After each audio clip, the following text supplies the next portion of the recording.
नमस्कार। हमारे YouTube channel चिंतन इंस्टीट्यूट ऑफ एजुकेशन में आपका फिर से स्वागत है।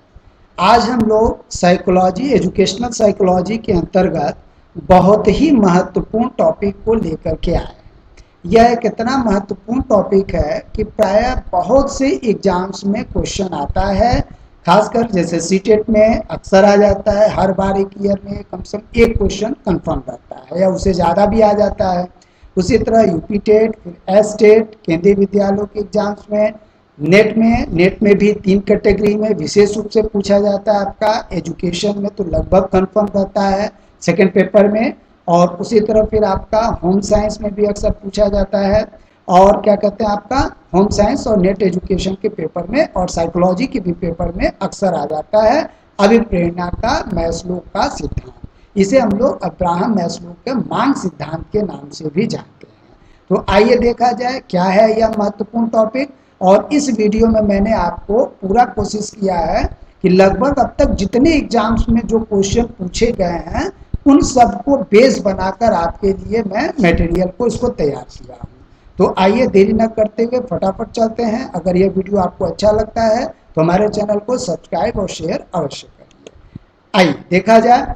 तो अभिप्रेरणा का ये अभिप्रेरणा टॉपिक है आपका। इसमें मैस्लो का मांग सिद्धांत, अब्राहम मैस्लो का मांग सिद्धांत बहुत ही महत्वपूर्ण टॉपिक है और प्रायः मैक्सिमम एग्जाम्स में ये आता है एजुकेशन से जो रिलेटेड है।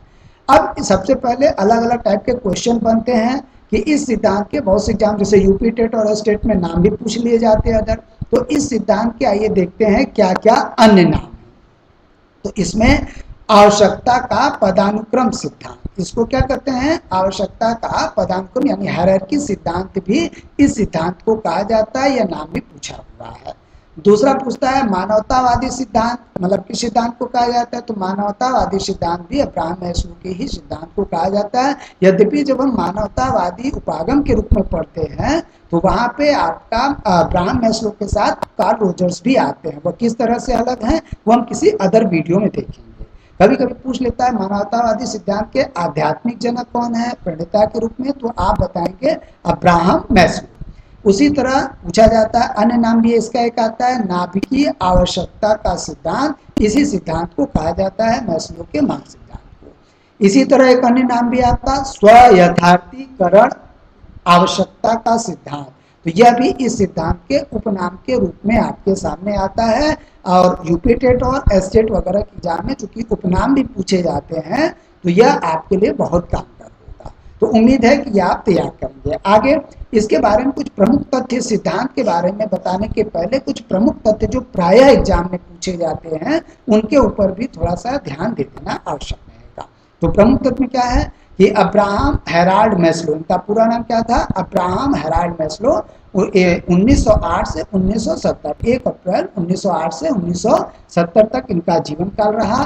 ये एक अमेरिकी मनोवैज्ञानिक थे। कभी कभी पूछ लेता है कि अमेरिकन थे, रशियन थे या वो, तो ये अमेरिकी मनोवैज्ञानिक थे। इस सिद्धांत को 1954 में इन्होंने अपनी पुस्तक, जो पहली बार इस पर जो चर्चा किया 1954 में अपनी पुस्तक ए थ्योरी ऑफ ह्यूमन मोटिवेशन, बहुत इंपॉर्टेंट किताब है, उस पर इन्होंने प्रथम बार इस पे चर्चा किया। तो ये आपके लिए, चूंकि नाम भी पूछ लेता है कि कहाँ पे किया, कब किया, तो जो छात्र इस तरह तैयारी करते हैं यूपी टेट जो और एसटेट वगैरह जो तथ्यात्मक सूचनाएं पूछता है तो उसके लिए ये भी आपके लिए इंपॉर्टेंट। यद्यपि सीटेट इस तरह के क्वेश्चन को नहीं पूछता है। उसके बाद आते हैं प्रमुख तथ्यों में, देख लीजिए क्या है। इनका मानना था कि आवश्यकता ही अभिप्रेरणा है। सबसे महत्वपूर्ण लाइन यही है कि वो क्या कहते हैं कि मांग या आवश्यकता, जैसे यहाँ नाम से स्पष्ट है आपका, तो उसी प्रकार इनका मानना था कि आवश्यकता ही अभिप्रेरणा है। इस चैप्टर में जो आपको हम बताएंगे कि वो अभिप्रेरणा का सिद्धांत, यानी हम ये जानना चाहते हैं कि हम अभिप्रेरित कैसे होते हैं। तो ये कहते हैं मांग या आवश्यकता के कारण ही हम अभिप्रेरित होते हैं। यही इनके सिद्धांत की सबसे बड़ी विशेषता है। आगे इनका जो अन्य प्रश्न पूछा जाता है प्रायः कि आत्मसिद्धि प्रत्यय का प्रयोग करने वाले प्रथम मनोवैज्ञानिक कौन थे। तो सेल्फ आत्मसिद्धि यानी सेल्फ एक्चुअलाइजेशन, इस प्रत्यय का प्रयोग करने वाले प्रथम मनोवैज्ञानिक कौन थे, तो आप कहेंगे अब्राहम मैस्लो थे। तो आइए हम लोग आगे देखते हैं कि प्रमुख तथ्य क्या है कि हम अभिप्रेरित क्यों होते हैं। तो इनका उत्तर जो है, हम अभिप्रेरित आवश्यकताओं यानी नीड्स या कमियों को पूरा करने के लिए होते हैं। भाई जब हमारे यहाँ इनका मानना था कि हम अगर हमारी आवश्यकताएं ही नहीं होंगी, हमारी मांगे ही नहीं होंगी और हमारे जीवन में कोई कमियां नहीं होंगी तो हम अभिप्रेरित नहीं होंगे। तो इसीलिए आगे चल के इनके जब सिद्धांत को मैं आगे स्पष्ट करूंगा तो ये सारे पॉइंट्स आपके आएंगे आगे, बहुत ही महत्वपूर्ण है। आगे, अभिप्रेरणा की प्रकृति को बहु अभिप्रेरित माना। सीटेट इस तरह के प्रश्न को पूछता है कि अभिप्रेरणा की प्रकृति को उन्होंने क्या माना, बहु अभिप्रेरित या मान एकल अभिप्रेरित, या तो इसका अर्थ ये हुआ कि इनका मानना था कि एक ही प्रकार का, इसको अर्थ में बता रहा हूं कि एक ही प्रकार की अभिप्रेरणा के व्यवहार से, यानी एक ही प्रकार के व्यवहार से हम कई प्रकार की मांगों या आवश्यकताओं की पूर्ति कर देते हैं। तो इसीलिए अभिप्रेरणा की प्रकृति क्या होती है, बहु अभिप्रेरित होती है। आगे ये मैस्लो ने मानव आवश्यकता के 5 स्तर बताए। वो 5 स्तर कौन कौन से हैं ये हम आगे समझेंगे, बहुत इंटरेस्टिंग, एक कहानी के माध्यम से समझेंगे तो आप आसानी से समझ जाएंगे। फिर क्या कहते हैं, जिस एक स्तर में क्या आती हैं, कई मांगे आती हैं, यानी आपके 5 स्तर बताए और एक स्तर के मांग के अंतर्गत कई प्रकार की मांगे आती हैं। एक मांग के पूरा होने पर हम दूसरे स्तर की मांग पर चले जाते हैं, ये अब्राहम मैस्लो का मानना था। उसके बाद किसी व्यक्ति को अभिप्रेरणा, ये बहुत महत्वपूर्ण है, प्राय पूछा जाता है कि किसी व्यक्ति को अभिप्रेरणा संतुष्ट मांगों से मिलती है कि असंतुष्ट मांगों से। तो इनका मानना यह था कि किसी व्यक्ति को अभिप्रेरणा संतुष्ट मांगों से नहीं अपितु असंतुष्ट मांगों से ज्यादा प्राप्त होता है। इसका मतलब, इसको अगर मैं दूसरी भाषा में कहूँ तो इसका मतलब ये हुआ कि हम अभिप्रेरित क्या होते हैं, संतुष्ट मांगों से। भाई जो हमारी मांगे संतुष्ट कर हो गई, पूरी हो गई, तो वो हमको अभिप्रेरित नहीं करता। जिस लड़के को अगर प्रायः भोजन मिल जाता है, भूख उसकी खत्म होती जाती है, तो वो क्या करता है, भोजन अन्वेषण के लिए प्रेरित कभी नहीं होता। तो इसलिए क्या कहते हैं, असंतुष्ट मांगों से ज्यादा प्राप्त होता है। यह प्रश्न आपके व्यक्तित्व में भी पूछा जाता है कि हमारी जो व्यक्तित्व का निर्धारण मास्लो के अनुसार संतुष्ट मांगों से ज्यादा होता है कि असंतुष्ट मांगों से। तो आप कहेंगे असंतुष्ट मांगों से हम ज्यादा अभिप्रेरित होते हैं, और व्यक्तित्व के लेवल पे आएगा तो कहेंगे क्या कि असंतुष्ट मांगों से हमारे व्यक्तित्व का निर्धारण ज्यादा बेहतर तरीके से होता है। आगे ये, फिर इस पदानुक्रम में कोई मांग जितना नीचे है उसकी प्राथमिकता उतनी ही अधिक होती है। यानी जो आपका दैहिक मांगे, चूंकि इनके पदानुक्रम में सबसे नीचे हैं और सेल्फ एक्चुअलाइजेशन की जो मांगे हैं वो सबसे ऊपर हैं, तो इसीलिए प्रश्न पूछता है कि सबसे आपका प्रबल मांग इन्होंने किसको कहा, तो सबसे नीचे की मांग क्या है, आपका दैहिक मांग है, फिजियो सोशियोलॉजिकल नीड्स हैं, तो इसलिए वो सबसे प्रबल मांगे हैं। और प्रबल मांगे क्यों हैं, क्योंकि बगैर उनके हमारे व्यक्तित्व का निर्धारण नहीं हो सकता। आगे फिर क्या कहते हैं, उनकी और ऊपर की जो मांगे हैं वह निर्बल मांगे हैं, क्यों, क्योंकि वह आसानी से प्राप्त नहीं होता। उसी प्रकार इस पदानुक्रम की मांग 5 मांगों को मैस्लो ने क्या कहा, मूल मांग कहा है। प्रश्न कभी कभी यहाँ पे मैं नेट वाले प्रश्न को भी कुछ लेता आया हूँ जो प्राय इन्हीं के इर्द गिर्द घूमता है। नेट जेआरएफ के क्वेश्चन जो सेकंड पेपर में एजुकेशन, साइकोलॉजी और होम साइंस के बच्चों के लिए ये प्रश्न बहुत परेशान करते हैं। तो एक संक्षिप्त रूप में मैं आपके सामने इसको बताया हूं कि पदानुक्रम की 5 मांगों को मैस्लो ने क्या कहा, मूल मांग, लेकिन इसके अतिरिक्त भी अन्य मांगों की उन्होंने चर्चा किया है। इसको हम किसी एक अलग वीडियो में अलग से इसके ऊपर चर्चा करेंगे, इसके अंतर्गत क्या था। लेकिन जो प्रश्न पूछता है वह चूंकि आपका नाम के आधार पर, तो जान लीजिए कि संज्ञानात्मक मांग और तंत्रिकागत मांग, उसी प्रकार न्यूनता अभिप्रेरक, न्यूनता अभिप्रेरक को इन्होंने प्रश्न पूछता है अक्सर में कि डी मोटिव्स या डीमोटिवेशन किस प्रेरक को इन्होंने कहा, किस मांग को कहा, तो इन्होंने किसको कहा, न्यूनता अभिप्रेरक को डीमोटिवेशन के नाम से जाना। इसको यह नेट में अक्सर प्रश्न पूछता है। उसी प्रकार एवं वर्धक अभिप्रेरक, तो वर्धक अभिप्रेरक को इन्होंने क्या क्या कहा, वर्धक अभिप्रेरक को इन्होंने मेटा नीड्स का नाम दिया, सत्व अभिप्रेरक कहा या बी मोटिव्स कहा। तो सबसे ज्यादा जो उच्च कोटि की जो मांगे हैं वह क्या है, मेटा नीड्स को इन्होंने माना। अगर पूछा कि सर्वोच्च कोटि की मांगे, वो क्या कहते हैं, अब्राहम नेस्लो सर्वोच्च कोटि की मांग किस मांग को कहते हैं, तो मेटा मांगों को ये सर्वोच्च कोटि की मांगों की कैटेगरी में रखते हैं। तो आइए सीटेट के लिए जो विशेष प्रश्न पूछे जाते हैं अब हम उस पर वापस आते हैं। तो आगे क्या आपका कि इसमें इन्होंने 5 जो मांगों का स्तर बताया, देखिए 1 2 3 4 और आपका 5। तो ये जो 5 मांगों का जो स्तर बताया, इसके अंतर्गत कई प्रकार की मांगे हैं। तो इसमें उन्होंने क्या कहा, जैसे 1 2 और 3 निम्न स्तरीय मांगे हैं, और 4 और 5 यानी स्व सम्मान और आत्म सिद्धि की मांगे क्या है, सबसे उच्च कोटि की मांगे हैं। तो ये आपकी निम्न स्तरीय की मांगे क्यों है, क्योंकि व्यक्तित्व निर्धारण में इनकी भूमिकाओं को हम कम रूप में मापते हैं। दूसरी बात कि यह जो मांगे हैं व्यक्ति अपने जीवन में क्या करता है कि संघर्ष के बाद लगभग पूरा हो जाता है, इसलिए इसको बहुत हद तक ये 100% तो नहीं कर सकते, क्योंकि यहाँ पर मांगों के प्रतिशतता के आधार पर 50%, 70%, 85%, अभी हम इस पर चर्चा करते हैं। तो क्या है, जैसे 85% मांगे आपका जो व्यक्ति जो भूख प्यास निद्रा इन सब चीजों की क्या होता है प्राप्त कर लेता है लगभग, तो इनके अनुसार 85% की पूरी हो जाती है, यहाँ 70%, यहाँ 50%, और ऊपर में देखिए कि यहाँ पर केवल 10% प्राप्त हो पाता है, जैसे यहाँ 40%, यहाँ 10%।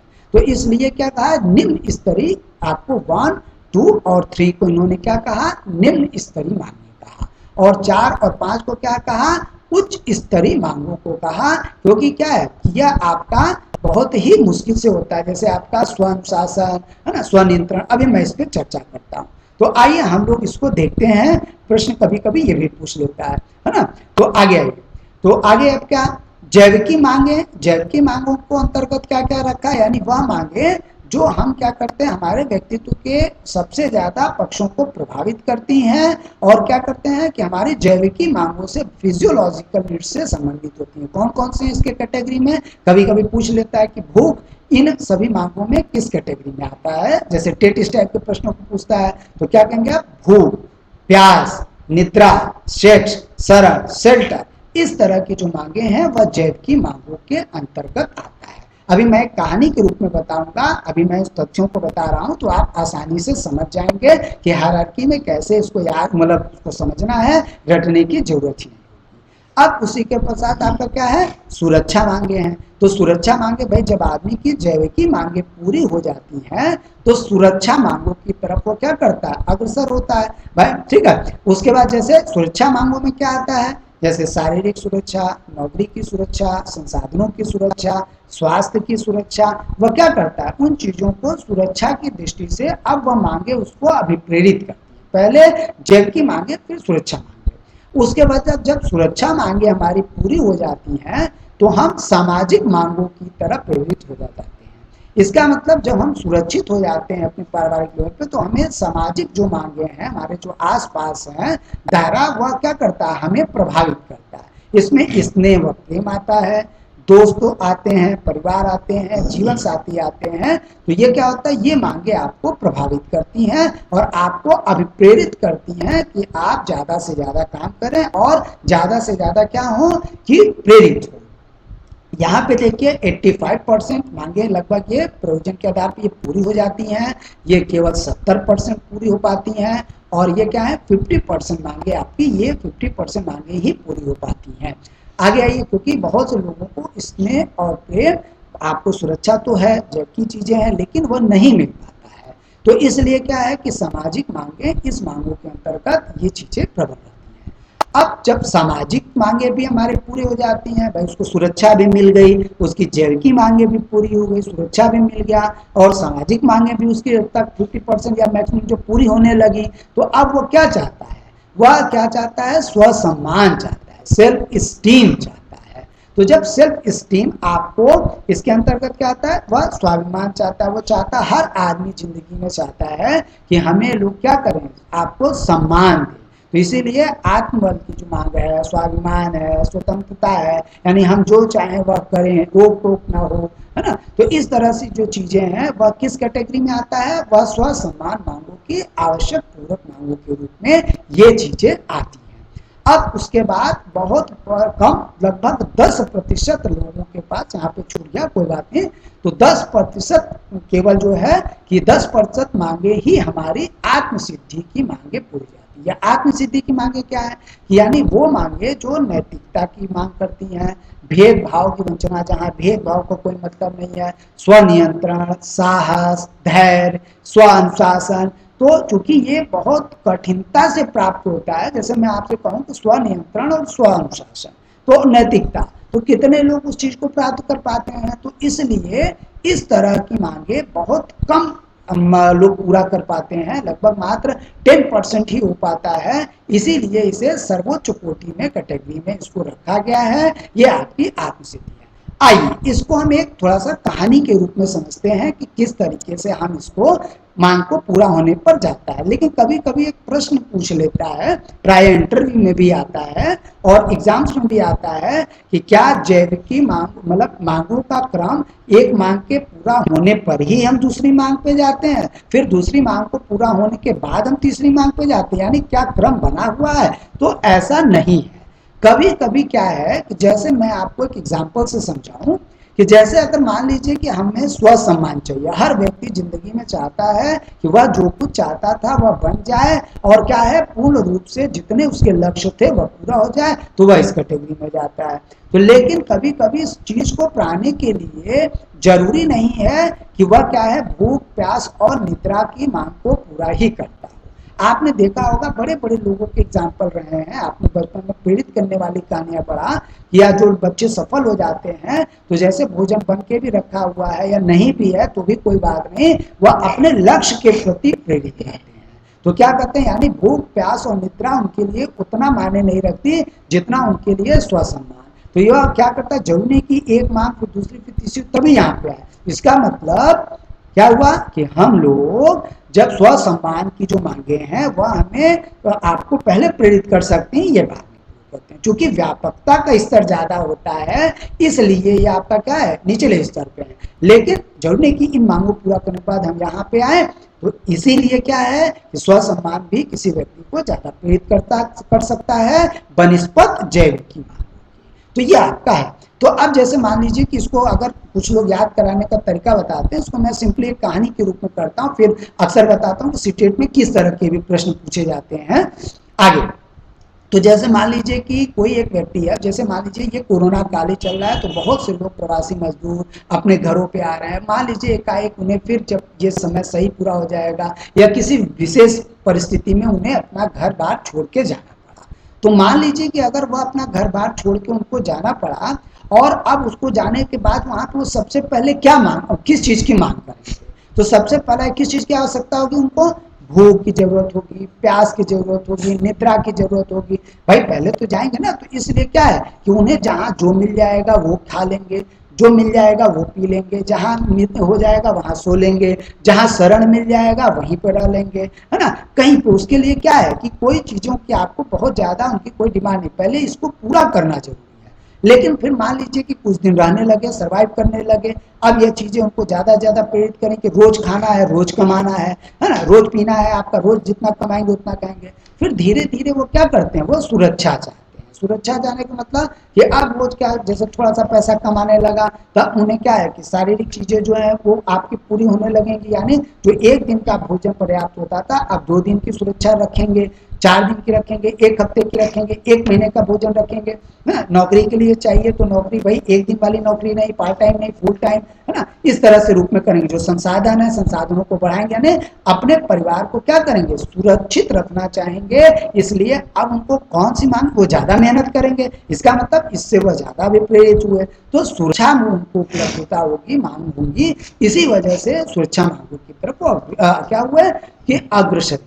अब उसी प्रकार सुरक्षित भी हो गए, भाई खाना उनके पास 1 महीने का हो गया, है, ये सारी चीजें हैं, नौकरी भी उनके पास ठीक ठाक हो गई। तो अब क्या हुआ, उन्हें सामाजिक मांगे जो है प्रेरित करती हैं। जैसे स्नेह व प्रेम, दोस्त, परिवार। अब मान लीजिए कि चलिए कि अभी यहाँ पे तो भाई टीवी वी की बात, जैसे भौतिक संसाधनों से जोड़ते हैं, तो यहाँ इस लेवल पे टीवी वी की कोई जरूरत नहीं थी, है ना। यहाँ पे क्या है, उसका कोई मतलब नहीं था। लेकिन यहाँ पर सामाजिक मांगे में जैसे लोग, आप भाई अगर बगल में बच्चे जाते हैं टीवी देखने के लिए या जो चीजों के लिए मोबाइल यूज करते हैं, तो सामाजिक मांग उसको प्रेरित करेगा और वह क्या करेगा, इस लेवल से वह बंदा ज्यादा मेहनत करेगा और सामाजिक मांग को पूरा करने के लिए वह अभिप्रेरित होगा। तो इनका अभिप्रेरणा का जो सिद्धांत है, मांग सिद्धांत, तो यही बताता है कि मांगे, आवश्यकताएं ही हमको प्रेरित करती हैं। अब ये भी आपका मांग पूरा हो गया, जैसे दोस्त, परिवार, जीवन साथी, ये जो सारी चीजें हैं। अब वो क्या चाहिए उसे, स्वसम्मान, आपका स्वसम्मान मांगों की तरफ हुई। भाई जो चीजें वो चाहता था, जिस कैटेगरी में चाहता था उसे नौकरी मिल गई, जिस कैटेगरी में चाहता था वो सारी चीजें मिल गया, तो लेकिन अब वो क्या चाहता है, वह स्वसम्मान चाहता है। अब जैसे छात्र हैं तो छात्र लड़ते करते हैं क्या, कि सभी तो छात्र हैं, लेकिन उसमें से जब छात्र संघ का चुनाव होता है तो उसमें से कोई क्या है, अध्यक्ष के लिए, कोई महामंत्री के लिए, कोई पुस्तकालय अध्यक्ष मंत्री के लिए लड़ता है। क्यों लड़ता है, क्योंकि सबको स्वसम्मान चाहिए, है ना। तो इसीलिए अब क्या होगा, उसके लिए वो ज्यादा मेहनत करेगा। तो इसलिए इस तरह की मांगे जो है, अब वो किस कैटेगरी में चला जाता है, वह स्वसम्मान मांगे उसको ज्यादा प्रेरित कर। फिर क्या करता है, कभी कभी प्रश्न पूछा जाता है कि वह कौन सी मांग है जो लगभग आपको प्रेरित करती है और जीवन भर प्रेरित करता है। तो क्या है आपका, तो ये स्वसम्मान मांगे वह आपका लगभग जीवन भर आपको प्रेरित करती रहते हैं। और आदमी अपने स्वाभिमान को, अपने स्वसम्मान को बनाए रखने के लिए वह जिंदगी भर प्रेरित रहता है। क्यों, क्योंकि अब वह जिस कैटेगरी पे वो पहुंच गया है, उस कैटेगरी से वो नीचे नहीं आना चाहता। तो जब ये नीचे नहीं आना चाहता तो उसे जिंदगी भर मेहनत करना पड़ेगा। तो यह आपका घुमावदार प्रश्न भी बनता है यहाँ पर कि वह जिंदगी भर क्या करता है, किन मांगों के द्वारा प्रेरित रहता है, वह स्वसम्मान की मांग उसको जिंदगी भर प्रेरित करता है।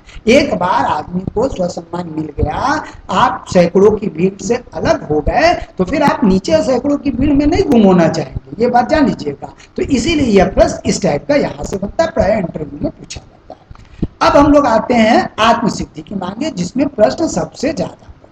तो जब हमने आपकी जय की मांगे पूरी हो गई, सुरक्षा वो जो चाहता था उसे हर तरह की सुरक्षा मिल गई, सामाजिक मांगे पूरा होने लगा, उसने जो चाहता था जिंदगी में वह बन गया, लोग उसका अभिवादन करने लगे, अनुमोदन करने लगे, उसकी बात मानने लगे, सब कुछ उसको स्वसम्मान मिल गया। तो आदमी क्षणिक स्थिति के बाद वह सोचता है कि क्या मैं इन्हीं सब चीजों के लिए मैं प्रेरित रहा, तो आपका उत्तर आता है नहीं। तो वह सोचता है कि फिर उसके लिए क्या है, मैं आया क्यों, है ना, कि मतलब मेरा अस्तित्व क्या है, मैं क्या इसी चीजों के लिए आया। या कभी कभी एक क्षण विशेष में आदमी को यह निर्णय लेना पड़ता है कि बाकी जो मांगों को वह त्याग करके वह क्या करता है, सर्वोच्च कोटि की मांग इस कैटेगरी में आती है। जैसे मान लीजिए कि प्रश्न पूछा है कि आपका कर्नल बत्रा को कारगिल युद्ध में यह पता था कि अगले कुछ मिनटों के बाद वह संभवतः जीवित नहीं रहेंगे। तो लेकिन उसके बाद भी उन्होंने इसी अदम्य और साहस के साथ देश के लिए लड़ते हुए अपने प्राण गंवा दिए। तो ये इस प्रकार की मांगे किस मांग के अंतर्गत आता है, तो इस प्रकार की मांगे, यानी वह चाहता तो क्या है कि वह सामाजिक, परिवार, दोस्त के लिए सोचते या इन चीजों के लिए, लेकिन उन्होंने क्या किया, देश के लिए सोचा। और मैं रहूं न रहूं, देश रहे की भावना, यानी सर्वोच्च कोटि की जो भावना, जिसे आप बलिदान भी यहाँ पे कह सकते हैं दूसरे शब्दों में, यहाँ पे ये चीजें छूट गई हैं तो कोई बात नहीं। तो इस तरह की चीजें जो है वह सर्वोच्च कोटि की जो भावना है वह किसमें आता है, वह आत्मसिद्धि की मांगों के अंतर्गत आता है। तो इस तरह क्या है, और यह ऐसा इस प्रकार की भावना मौका आता है बहुत से लोगों को, जैसे आपका क्या है, लेकिन सबको यह क्या है कि पुण्य नहीं मिल पाता है इस तरह का। तो इसलिए आत्मसिद्धि की मांगे लगभग मात्र 10% लोग तक ही क्या है कि 10% ही मांगे हमारी पूरी हो पाती है। ये चीज ध्यान रखिएगा। तो इसलिए क्या है, बहुत मुश्किल से प्राप्त होता है। तो इसलिए आज आपने इसमें वीडियो में तमाम जितने अब तक की परीक्षाओं में जो जो चीजें आपको प्रश्न पूछे गए हैं, जिस तरीके से पूछे गए हैं, तो क्या हुआ, वह सब मैंने आपको इस वीडियो में लाने की कोशिश किया है। उम्मीद करता हूं कि कहानी के भी माध्यम से आपने उसको समझा होगा और जितने भी प्रकार के प्रश्न बन रहे हैं आपके, वह सारी प्रश्नों को आपने एक जगह मैंने किया है। इंटरव्यू में भी जो प्राय प्रश्न पूछे जाते हैं उसको भी एक जगह किया है। अगर आपको यह वीडियो अच्छा लगता है तो प्लीज इसको आप क्या करिए, सब्सक्राइब करिए हमारे चैनल को और ज्यादा से ज्यादा शेयर करने की कोशिश करिए। तो आज के लिए इस वीडियो में इतना ही। कल हम लोग एक नए टॉपिक के साथ लेकर के आएंगे। धन्यवाद।